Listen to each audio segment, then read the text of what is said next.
Hello friends, मैं हूं मिथिलेश कुमार और आपका स्वागत करता हूं उदित एकेडमी के यूट्यूब चैनल पे। आज हम बायोलॉजी के अति महत्वपूर्ण प्रश्नकाल सीरीज के तीसरे वीडियो में डीएनए और आरएनए से रिलेटेड जितने भी क्वेश्चन आपके फार्मेसी एंट्रेंस एग्जाम में पूछे जाते हैं वो सभी का खल्लास करने वाले हैं।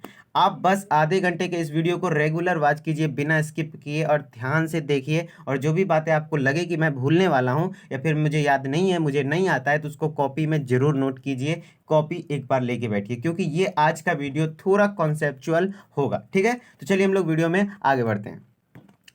वीडियो में आगे बढ़ने से पहले मैं आपको बता दूं, यदि आप हैंड रिटेन नोट्स चाहते हैं, प्रीवियस ईयर एमसीक्यू चाहते हैं, ऑनलाइन टेस्ट चाहते हैं, subject wise biology, physics, chemistry, math सभी सब्जेक्ट का chapter wise hand retain notes चाहते हैं, तो आप हमारे ऐप को इंस्टॉल कर सकते हैं जो कि प्ले स्टोर पे उदित फार्मेसी क्लासेस के नाम से है। और वहाँ पे डी फार्मा का स्पेशल बैच मात्र 300 में कम समय में बेहतर तैयारी के लिए ये सबसे अच्छा तरीका है कि आपको नोट्स प्रोवाइड किया जाएगा, एमसीक्यू प्रोवाइड किया जाएगा, आप बेहतर तैयारी खुद का कर सकते हैं एकदम कम समय में। तो उदित फार्मेसी क्लास में ये ऐप लेने में कोई तरह की भी परेशानी आती है तो आप इस नंबर से हमें कभी भी बात कर सकते हैं। तो चलिए हम लोग आज अपने टॉपिक पर आते हैं। ठीक है, पहला क्वेश्चन है, यूरैसिल किससे संबंधित है।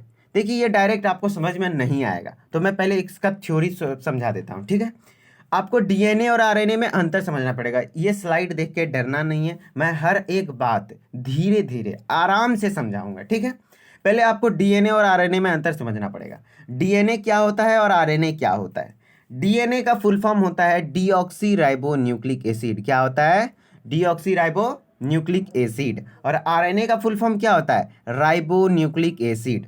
क्या होता है? डीएनए का इंग्लिश क्या होता है? डीऑक्सी राइबो न्यूक्लिक एसिड, इसका फुल फॉर्म। आरएनए का राइबो न्यूक्लिक एसिड। सबसे बेसिक सा क्वेश्चन अगर पूछेगा तो ये पूछ सकता है। ठीक है, अब बात करते हैं नाइट्रोजनस क्षार। क्या होता है नाइट्रोजनस क्षार? तो याद रखिएगा कि डीएनए और आरएनए जो बना होता है, बेसिक टूल जो कहते हैं, जिससे बना होता है वो बना होता है वो उसका नाइट्रोजनस क्षार होता है, यानी नाइट्रोजनस बेस होता है। क्या होता है? नाइट्रोजनस बेस, चाहे वो डीएनए हो या आरएनए हो। तो यहां से क्वेश्चन बहुत ज्यादा पूछता है कि कौन सा नाइट्रोजनस क्षार डीएनए में पाया जाता है, कौन सा नाइट्रोजनस क्षार आरएनए में पाया जाता है। और इस टाइप के बहुत तरीके के क्वेश्चन सब पूछे जाते हैं, तो आप ध्यान से देखिए। डीएनए में 4 नाइट्रोजनस बेस पाए जाते हैं। कितने? 4। और आरएनए में भी 4। ठीक, डीएनए में भी 4 नाइट्रोजनस बेस, आरएनए में भी 4 नाइट्रोजनस बेस, यानी नाइट्रोजनस क्षार, नाइट्रोजन युक्त क्षार कितने कितने? 4 4 दोनों पे। बस एक सा फर्क है। क्या?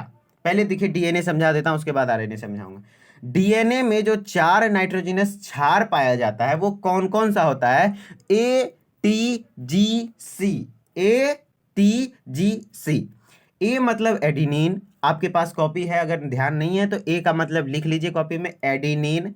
टी का मतलब थायमिन, जी का मतलब गुएनिन और सी का मतलब साइटोसिन। ठीक है, डीएनए में कितने नाइट्रोजनस युक्त क्षार? 4। कौन कौन से? Adenine, thymine, guanine, cytosine. ठीक है, आपको ये ध्यान रखना है। और आरएनए में कौन कौन सा नाइट्रोजन युक्त क्षार होता है? तो सेम होता है भैया, ए जी सी सेम है, बस थायमिन की जगह क्या होता है? यूरेसिल होता है। थायमिन की जगह क्या होता है? यूरेसिल। तो यहां क्या हो गया? ए यू जी सी। क्या हो गया? ए यू जी सी। अगर समझने में दिक्कत है तो मैं स्लाइड क्लियर करके एक बार और समझाता हूं, कोई दिक्कत नहीं। 2 3 बार करके मैं समझाऊंगा, आप समझ जाएंगे। थोड़ा कॉन्सेप्चुअल पॉइंट है आज। ठीक है, चलिए आपको फिर से समझाते हैं। देखिए, डीएनए में नाइट्रोजन युक्त क्षार कितने होते हैं? 4। चाहे आरएनए हो चाहे डीएनए हो, दोनों में कितने होते हैं? 4। डीएनए में कौन कौन सा? Adenine, thymine, guanine, cytosine. और आरएनए में बस थायमिन नहीं होता है, थायमिन के जगह पे दूसरा पाया जाता है। वो क्या पाया जाता है? यूरासिल। क्या पाया जाता है? यूरासिल मतलब क्या? यू। क्या? यू। और आपको एक चीज क्या ध्यान रखना पड़ेगा कि आप गौर से देखिए कि एडिनिन किससे जुड़ता है? थायमिन से। देखिए, ए टी से जुड़ा हुआ है। किससे जुड़ा हुआ है? ए टी से जुड़ा हुआ है। और जी किससे जुड़ता है? सी से। ए टी जी सी, देखिए सीक्वेंस में लिखे हैं, A T G C. Adenine और थायमिन, गुआनिन और साइटोसिन, आपको ये ध्यान में रखना है। क्या क्या ध्यान में रखना है? एडिनिन और थायमिन जुड़ता है, गुआनिन और साइटोसिन जुड़ता है। समझ में आ रहा है? कौन कौन जुड़ता है? एडेनिन और थायमिन जुड़ता है और गुआनिन और साइटोसिन जुड़ता है। ठीक है, उसी तरीके से आरएनए में भी गुआनिन और साइटोसिन तो जुड़ता है, बस थाइमिन की जगह क्या आ जाता है, यूरेसिल। तो डीएनए में एडेनिन की जगह एडेनिन के साथ कौन जुड़ रहा है, थाइमिन टी। लेकिन आरएनए में क्या होता है, एडेनिन के साथ कौन जुड़ता है, यूरेसिल, तो ए डबल बॉन्ड यू। ठीक है। और आपको एक बात ये भी ध्यान रखना है क्या, कि देखिए आपको ये बात ध्यान रखना है, ये तो पहला बात समझ में आ गया कि देखिए यहाँ से क्वेश्चन क्या क्या बनेगा। डीएनए का full form deoxy ribo nucleic acid, RNA का full form ribo nucleic acid. DNA में कितने नाइट्रोजनस क्षार होते हैं, 4। कितने कितने टाइप के होते हैं, सॉरी कितना नहीं, कितने टाइप के होते हैं, 4। आरएनए में कितने टाइप के होते हैं, 4। डीएनए में कौन कौन सा होता है, तो आपको ऐसे बोलना ATGC, ध्यान रखिए ATGC। और आरएनए में कितना कौन कौन सा होता है, AUGC, बस टी के जगह यू लगा देना है। ठीक है। अब ये पूछेगा कि कौन सा किसके साथ जुड़ा होता है, तो देखिए सीक्वेंस में याद किए, ATGC मतलब एडेनिन किससे जुटेगा, थाइमिन से, गुआनिन किससे जुटेगा, साइटोसिन से। ठीक है। अब जो एडेनिन थाइमिन से जुटेगा तो उसके बीच जो बंध होता है वो किस टाइप का बंध होता है, जितना भी यहाँ पे बंध दिख रहा है, ए टी के बीच में, जी और सी के बीच में, ए यू के बीच में, सारा कौन सा बंध होता है, हाइड्रोजन बंध। ये भी क्वेश्चन आता है कि जब नाइट्रोजनस क्षार आपस में जुटते हैं, देखिए एडेनिन भी नाइट्रोजनस क्षार है, थाइमिन भी है, तो जब दो नाइट्रोजनस क्षार आपस में जुटते हैं तो उनके बीच कौन सा बंधन होता है, तो हाइड्रोजन बंधन होता है। कौन सा बंधन होता है, हाइड्रोजन बंधन होता है। फिर ये भी क्वेश्चन बनता है कि एडेनिन और थाइमिन के बीच कितने हाइड्रोजन बंधन होते हैं, 2। कितने, 2। और गुआनिन और साइटोसिन के बीच कितने हाइड्रोजन बंधन होते हैं, 3। चाहे वो डीएनए हो या आरएनए हो, गुआनिन साइटोसिन में जहां भी मिल जाए, चाहे वो डीएनए हो या आरएनए हो, जीसी में ट्रिपल हाइड्रोजन बंधन होते हैं। कितने, 3। लेकिन एडेनिन और थाइमिन के बीच कितने होते हैं, 2। कितने, 2। ऐसे भी आप याद रखते हैं ATGC, तो AT आगे है तो 2, उसके बाद GC पीछे है ना, तो 2 के बाद क्या होता है, 3। उसी तरीके से आरएनए में थाइमिन की जगह क्या हो जाता है, आरएनए में थाइमिन की जगह क्या हो गया, यूरेसिल, यू, क्या हो गया, यूरेसिल।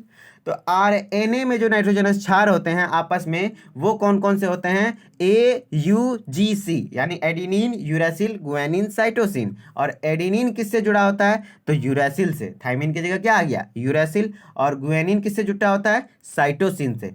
और थाइमिन के जैसा सेम होता है यूरेसिल, बस एडेनिन की जगह यूरेसिल जुटा होता है। और एडेनिन और यूरेसिल के बीच में कितने बॉन्ड होते हैं, 2। कौन से बॉन्ड, हाइड्रोजन बंध, कहीं भी हो हाइड्रोजन बंध ही होगा। गुआनिन और साइटोसिन के बाद कितना बंध होता है, 3। ठीक है।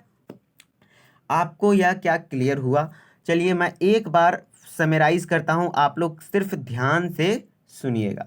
ठीक है। चलिए क्या बोल रहे हैं, डीएनए, डीएनए का full form deoxy ribo nucleic acid. ठीक।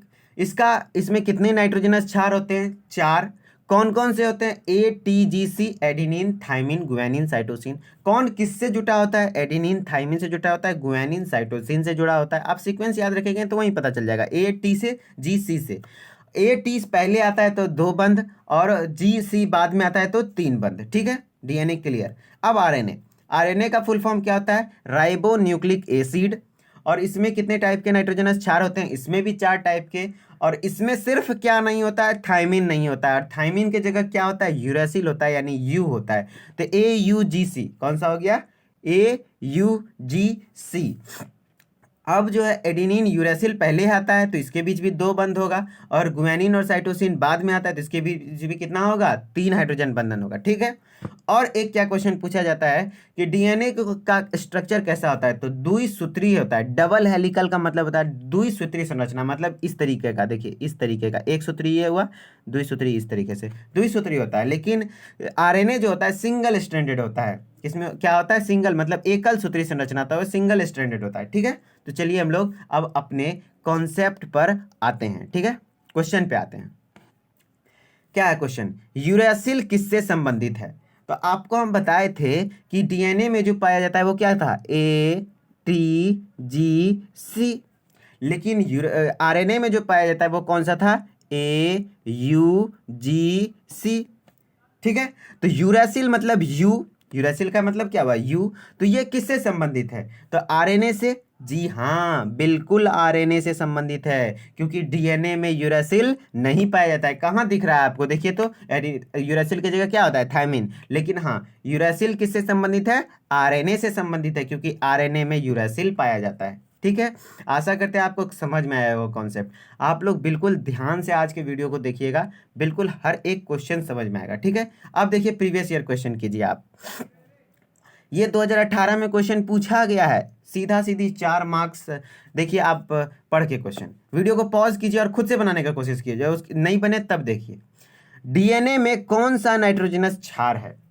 डीएनए में कौन सा नाइट्रोजनस क्षार है? तो पिछले स्लाइड में ही हम बताएं कौन सा होता है, ATGC, adenine, thymine, guanine, cytosine. तो इसमें ऑप्शन कौन सा है, ATUC? नहीं, गलत। यू जहां भी आ जाए तो वो डीएनए नहीं है, क्योंकि आरएनए में यू होता है। तो दूसरे ऑप्शन में भी यू है, तीसरे ऑप्शन में भी यू है, तो ऑप्शन छांटने का ये तरीका हुआ, आपका सीधा आंसर हो जाएगा 4 नंबर, ठीक है। आपको बता दें कि डीएनए में कौन सा नाइट्रोजन क्षार है, छांटने का तरीका सीधा है कि जहां भी यू है उसको क्रॉस कर दीजिए, वो नहीं होगा, और ATGC जहां मिल जाए वही हो जाएगा, ठीक है। तो अगर वीडियो समझ में आ रहा है, अच्छा लग रहा है, तो वीडियो को यार लाइक कर दो प्लीज़। आप लोग लाइक नहीं करते हो, बहुत कम इंसान लाइक करते हो, तो प्लीज़ लाइक कर दो और अच्छे अच्छे कमेंट करो, ताकि मैं बस कमेंट से होता कुछ नहीं है, बस मैं कमेंट पढ़ता हूँ तो खुद मोटिवेट हो जाता हूँ और आपके लिए और भी बेहतर कंटेंट ला सकता हूँ, ठीक है। तो थोड़ा आप लोग सपोर्ट करो। फिर चलिए नेक्स्ट क्वेश्चन में आते हैं।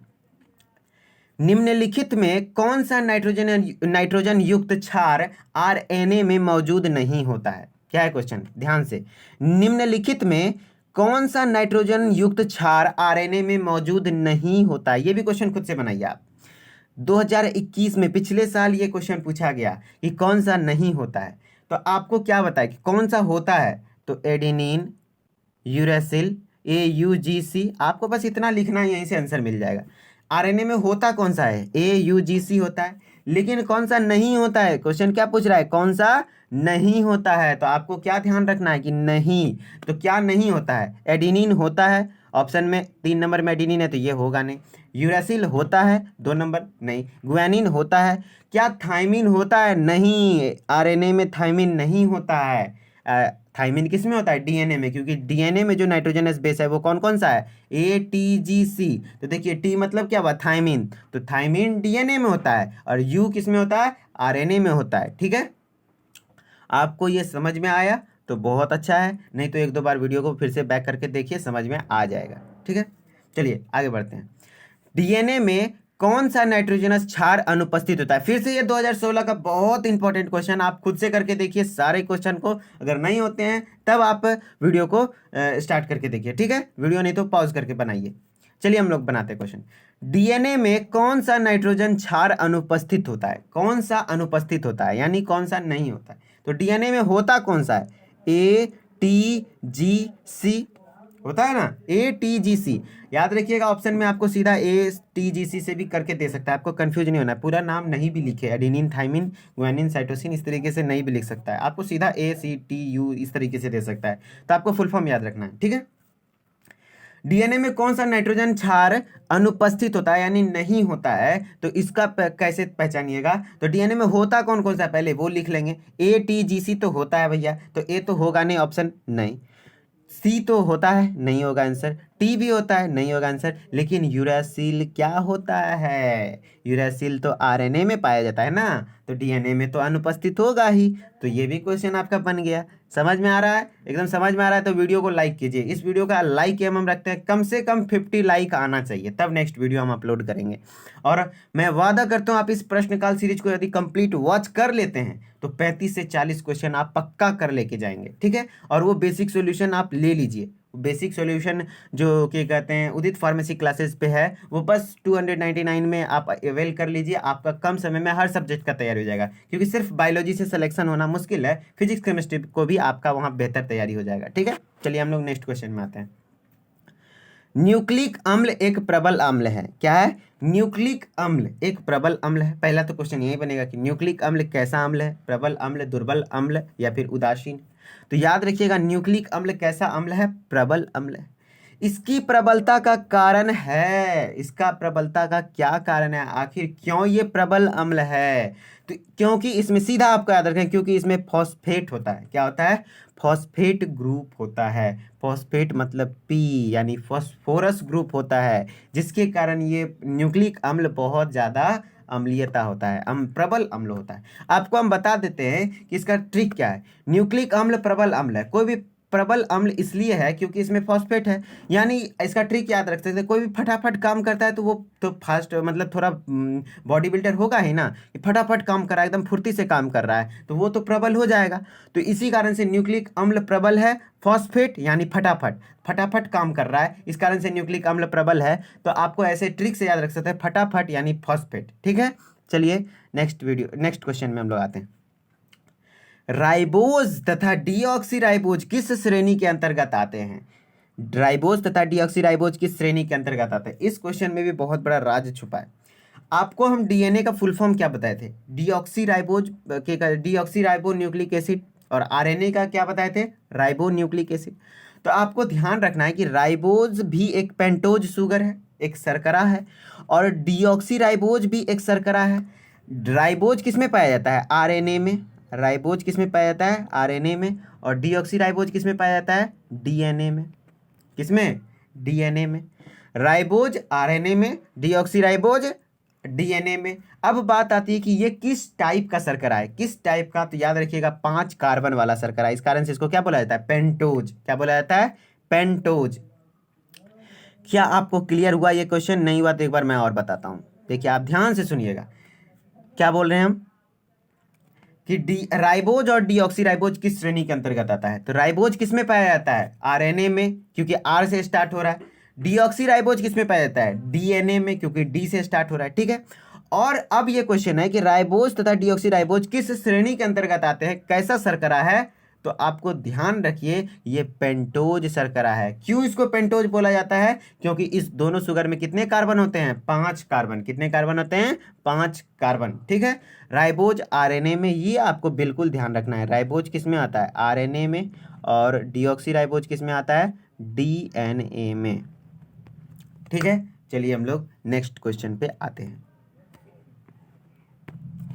कहता है साइटोसिन एवं गुआनिन के बीच हाइड्रोजन बंधन की संख्या कितनी होती है? ये भी क्वेश्चन पढ़ाया हुआ है, आप एक बार वीडियो पॉज करके खुद से ट्राई कीजिए।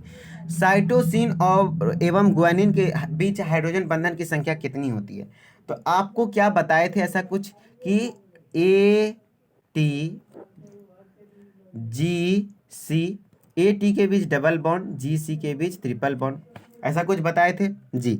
तो वही पूछ रहा है कि देखिए साइटोसिन और गुआनिन के बीच हाइड्रोजन बंध कितना है? तो गिनिए, 1 2 3, कितना होता है? 3। ऐसे भी आपको बताए थे ATGC, AT पहले आता है तो उसमें 2 ही होगा, GC बाद में आता है तो उसमें 3 को हाइड्रोजन बंधन होगा। तो डायरेक्ट आप मार सकते हैं कि साइटोसिन एवं गुआनिन के बीच हाइड्रोजन बंधन की संख्या कितनी है? 3 है। कितनी है? 3 है। यार वीडियो को लाइक करो आप लोग, क्योंकि वीडियो को लाइक करते हो तो मुझे मोटिवेशन मिलता है, मज़ा आता है फिर पढ़ाने में, और भी अच्छे अच्छे कंटेंट चैप्टर वाइज आपके लिए मैं ला दूंगा। मतलब हर चीज़ करने का प्रयास करूंगा आपके लिए, ताकि आपका बेहतर हो। बस आप एक अच्छा सा कमेंट, जितने भी रियल स्टूडेंट हो जो कि पूरे वीडियो को देखते हो, बस उन्हीं से मेरा आग्रह है कि कम से कम लाइक कर दिया करो और कमेंट कर दिया करो, और वो बेसिक सॉल्यूशन ले ही लो अगर आप लोग रियली स्टूडेंट हो, कम समय में तैयारी करना चाहते हो तो। ठीक है, चलिए आपको मैं बताता हूँ नेक्स्ट क्वेश्चन। फिर कहता है आरएनए निम्नलिखित में से किसका आनुवांशिक पदार्थ है? बात सही है भैया, आरएनए निम्नलिखित में से किसका आनुवांशिक पदार्थ है? आपको बता दें कि डीएनए भी आनुवांशिक पदार्थ है, आरएनए भी आनुवांशिक पदार्थ है। डीएनए जितने भी हायर ऑर्गेनिज्म होते हैं, या फिर मैक्सिमम में कौन सा होता है आनुवांशिक पदार्थ? डीएनए ही होता है। मैक्सिमम में किस में क्या होता है? आनुवांशिक पदार्थ डीएनए ही होता है। बस कुछ वायरसेस हैं, क्या? वायरस, जितने भी वायरस लगभग होते हैं, लगभग वायरस, उसमें क्या होता है? आरएनए होता है। जैसे कि कोरोना वायरस में क्या था जेनेटिक मटेरियल, आनुवंशिक पदार्थ? आरएनए था। उसी तरीके से यहाँ पे ऑप्शन नंबर 3 क्या है? TMB, tobacco mosaic virus. यहाँ पे इसका फुल फॉर्म भी परीक्षा में पूछ लेता है, टोबैको। क्या होता है? Tobacco mosaic virus. Tobacco mosaic virus आपको ध्यान में रखना है। आप एक बार कॉपी में नोट भी कर सकते हैं। टीएमबी का फुल फॉर्म क्या होता है? Tobacco mosaic virus. ठीक है, आरएनए जो आनुवंशिक पदार्थ है किस में पाया जाता है? तो टीएमबी में, यानी टोबैको मोजाइक वायरस में। और जितने भी हाइयर हैं, चाहे बैक्टीरिया हैं या फिर मैक्सिमम में डीएनए पाया जाता है। ठीक है, आनुवंशिक पदार्थ। आज का स्लाइड बहुत अच्छा, बहुत मेहनत के साथ बनाया गया है, तो आप लोग एकदम पूरा मजा से पढ़ो और मन से पढ़ो है। किसी कोशिका में सबसे अधिक पाया जाने वाला आरएनए कौन सा होता है? तो सबसे पहले आपको इस क्वेश्चन में बता दें कि क्या क्वेश्चन, कितने क्वेश्चन। मेरा तो आदत आप लोग जानते हो कि एक क्वेश्चन से मैं बहुत सारे क्वेश्चन बनाता हूँ। पहली बात तो आरएनए आ गया, तो आरएनए क्या है? आनुवांशिक पदार्थ है। और सबसे पहला आनुवांशिक पदार्थ कौन सा है? आरएनए। और आरएनए कितने टाइप का होता है? याद रखना है, कितने टाइप का? 3 टाइप का आरएनए होता है। ये भी क्वेश्चन पूछा जाता है कि आरएनए के कितने प्रकार पाए जाते हैं? तो 3 प्रकार के। कौन कौन से? टीआरएनए, ऑप्शन नंबर 1 देख सकते हैं, टीआरएनए, आरआरएनए, एमआरएनए। क्या? TRNA, rRNA, mRNA. तो अब क्या है क्वेश्चन, आपको वो देखना है। क्या है क्वेश्चन? किसी कोशिका में सबसे अधिक पाया जाने वाला आरएनए, तो आरएनए का 3 टाइप है, उसमें से तीनों में से सबसे अधिक कौन सा पाया जाता है? तो आपको बता दें कि आरआरएनए सबसे अधिक पाया जाता है, जो कि राइबोसोमल आरएनए। इसको क्या कहा जाता है? आरआरएनए का फुल फॉर्म क्या है? राइबोसोमल आरएनए, जो कि प्रोटीन के संश्लेषण में मदद करता है। किसमें मदद करता है? प्रोटीन के संश्लेषण में सबसे ज्यादा सहभागिता किसका होता है? तो आरआरएनए का होता है। ठीक है सॉरी। किसी कोशिका में सबसे अधिक पाया जाने वाला आरएनए कौन सा है? आरआरएनए। ठीक है, तो बताइए इस क्वेश्चन से कितने क्वेश्चन सीखे आप लोग? 3 क्वेश्चन। पहली बात, आरएनए क्या है? एक आनुवांशिक पदार्थ है जो कि वायरसेस में पाया जाता है। ठीक, और ये सबसे पहला आनुवांशिक पदार्थ है। और इसके कितने टाइप होते हैं? 3 टाइप होते हैं। कौन कौन से होते हैं? TRNA, rRNA, mRNA. और आपका सबसे अधिक पाया जाने वाला कौन सा टाइप है? आरएनए का सबसे अधिक पाया जाने वाला टाइप कौन सा है? तो आरआरएनए। और आरएनए का फुल फॉर्म क्या होता है? तो राइबोसोमल आरएनए। क्या होता है? Ribosomal RNA. ठीक है, तो चलिए हम लोग नेक्स्ट क्वेश्चन पे आते हैं। ये देखिए 2018 का एकदम बहुत इजी सा क्वेश्चन आपका। मैं इसका ऐसा ट्रिक दूंगा, ऐसे ट्रिक दूंगा कि पूरा तुरंत कभी आप नहीं भूलोगे। एंटीकोडोन किस आरएनए से संबंधित है? पहली बात तो आपको बता दी आरएनए कितने टाइप का था? 3 आरएनए का, 3 टाइप का। अब वो एंटीकोडोन, एंटीकोडोन किस आरएनए से संबंधित है? तो एंटी में क्या आ रहा है? टी, तो टी आरएनए। क्या आ जाएगा इसका आंसर? T RNA. इस तरीके से इसका ट्रिक है। मैं इस तरीके से पढ़ा था और एग्जाम क्वेश्चन देख के ये सब बहुत हल्का है। आपको बस ट्रिक, इसी टाइप के बहुत सारे ट्रिक मिलेंगे। आप इस चैनल को सब्सक्राइब कर लो जब तक आपका डी फार्मा का एंट्रेंस एग्जाम है। ठीक है, बस आपका इस बार पार लगना तय है। पहली बार मैं इस चैनल पे इस तरीके से पूरे अच्छे तरीके से पढ़ा रहा हूँ। ठीक है, आप लोग बस गौर से देखते चलो। एंटीकोडोन किस आरएनए से संबंधित है? तो एंटी, टी आरएनए से। एंटी में भी टी आ रहा है और टी आरएनए, तो सीधा आंसर ये हो जाएगा। ठीक है, चलिए हम लोग नेक्स्ट क्वेश्चन पे आते हैं। न्यूक्लियोसोम में उपस्थित होता है। क्या क्वेश्चन है? न्यूक्लियोसोम में उपस्थित होता है। ये क्वेश्चन आने की संभावना है। आप सीधा याद रखेंगे कि न्यूक्लियोसोम में कौन सा प्रोटीन उपस्थित होता है। प्रोटीन उपस्थित होता है, वो कौन सा प्रोटीन होता है? Histone protein. कौन सा प्रोटीन होता है? Histone protein. न्यूक्लियोसोम में कौन सा प्रोटीन होता है? हिस्टोन प्रोटीन होता है। आपको ध्यान रखना है। ठीक है, तो चलिए हम लोग नेक्स्ट क्वेश्चन पे आते हैं। जीन किससे बना होता है? तो पिछले वीडियो में भी जो लोग पिछला वीडियो है क्या कहते हैं, पहला वीडियो दूसरा वीडियो नहीं देखे हैं, तो वो लोग जरूर जा करके देख लीजिएगा और तब पता चल जाएगा। लेकिन मैं इस वीडियो में भी आपके लिए चर्चा कर सकता हूँ। जीन के बारे में क्या होता है? जीन किससे बना होता है? डीएनए के। जीन आखिर है क्या? डीएनए का एक खंड है, बताए थे हम। डीएनए का एक टुकड़ा है, डीएनए का एक खंड है जो कि गुणसूत्र में पाया जाता है। जीन कहाँ पाया जाता है? गुणसूत्र में। और जीन है क्या? डीएनए का एक छोटा सा भाग। ठीक है, तो डीएनए किससे बना होता है? तो याद रखिएगा, एक क्वेश्चन आता है कि डीएनए क्या है? एक पॉलीन्यूक्लियोटाइड चेन है। क्या होता है डीएनए? पॉलीन्यूक्लियोटाइड चेन है। ऑप्शन नंबर 3 आप पढ़ के देख सकते हैं, अगर कहीं लिखना है कॉपी में नोट कर लीजिए। डीएनए क्या होता है? एक पॉलीन्यूक्लियोटाइड चेन होता है। तो जीन किससे बना होगा? डीएनए से। तो डीएनए क्या होता है? पॉलीन्यूक्लियोटाइड होता है, तो ये सीधा आंसर हो जाएगा पॉलीन्यूक्लियोटाइड। थोड़ा कॉन्सेप्चुअल क्वेश्चन है, लेकिन अगर आप जानते होंगे तो बहुत अच्छे तरीके से कर ले जाइएगा। देखिए आप इस क्वेश्चन से क्या क्या सीखें। जीन क्या है? डीएनए का खंड है। और डीएनए क्या है? तो पॉलीन्यूक्लियोटाइड चेन है। और तब जीन किससे बना होगा? पॉलीन्यूक्लियोटाइड चेन से बना होगा। ठीक है, चलिए हम लोग नेक्स्ट क्वेश्चन पे आते हैं। एक सेकेंड, क्वेश्चन ये है। निम्न में से कौन सा प्रारंभिक गुट है? ये भी क्वेश्चन 2018 में भैया पूछा गया था और बहुत इजी क्वेश्चन है, हल्का सा क्वेश्चन है, बस इसके लिए थोड़ा सा थ्योरी मैं आपको पढ़ाऊंगा। देखिए कोडोन आपको बस होता तो 64 कोडोन है, कितना 64, लेकिन आपको उतना याद नहीं रखना है। बस आपको दो, एक इनिशियल कोडोन याद रखना है, टर्मिनल कोडोन। इनिशियल मतलब प्रारंभिक कुट, क्या होता है प्रारंभिक कुट, जो कि कोई भी काम को प्रारंभ करता है। टर्मिनल कोडोन यानी जो कि स्टॉप कोडोन यानी रोक दे, क्या कर दे रोक दे। जैसे कि प्रोटीन संश्लेषण में यदि काम है, जहाँ टर्मिनल कोडोन आ गया वहाँ रुक जाए काम। तो आपको बस ये याद रखना है, इसका बहुत धांसू ट्रिक दूंगा आपको। इनिशियल कोडोन का क्या याद रखना है, AUG और GUG। कौन कौन सा आता है, AUG GUG, ये दोनों इनिशियल कोडोन होता है। कौन कौन सा, AUG और GUG, आपको ये याद रखना है। ये आप किसी तरीके याद रख लो, प्रारंभिक कुट यानी इनिशियल कोडोन दो ही होता है, या तो AUG होगा या तो GUG होगा, ठीक है। लेकिन terminal codon, terminal codon, stop codon 3 type का होता है। कितना होता है, 3 गो। इनिशियल कोडोन दो ही है, या तो AUG से काम हो जाएगा या तो GUG से, लेकिन टर्मिनल कोडोन यानी स्टॉप कोडोन 3 है। कोई भी एक भेटा गया रास्ता में तो खत्म कहानी, वहीं से काम रुक जाएगा, ठीक है। तो इसका कौन सा 3 गो है, तो पहले मैं नॉर्मली बता देता हूँ, UAA UAG UGA। आपके तो सर भारी हो गया होगा क्योंकि डायरेक्ट याद रहेगा नहीं, बहुत कन्फ्यूजन है, UAA UAG दूसरे टाइप का लगता है, लेकिन मैं आपको ट्रिक बताता हूँ। आपका इसका ट्रिक है टर्मिनल कोडोन का। देखिए टर्मिनल कोडोन जैसे आप छांट लिए तो इनिशियल कोडोन खुद ब खुद छट जाएगा, क्योंकि ऑप्शन में यही 4-5 में से देता है, ठीक है।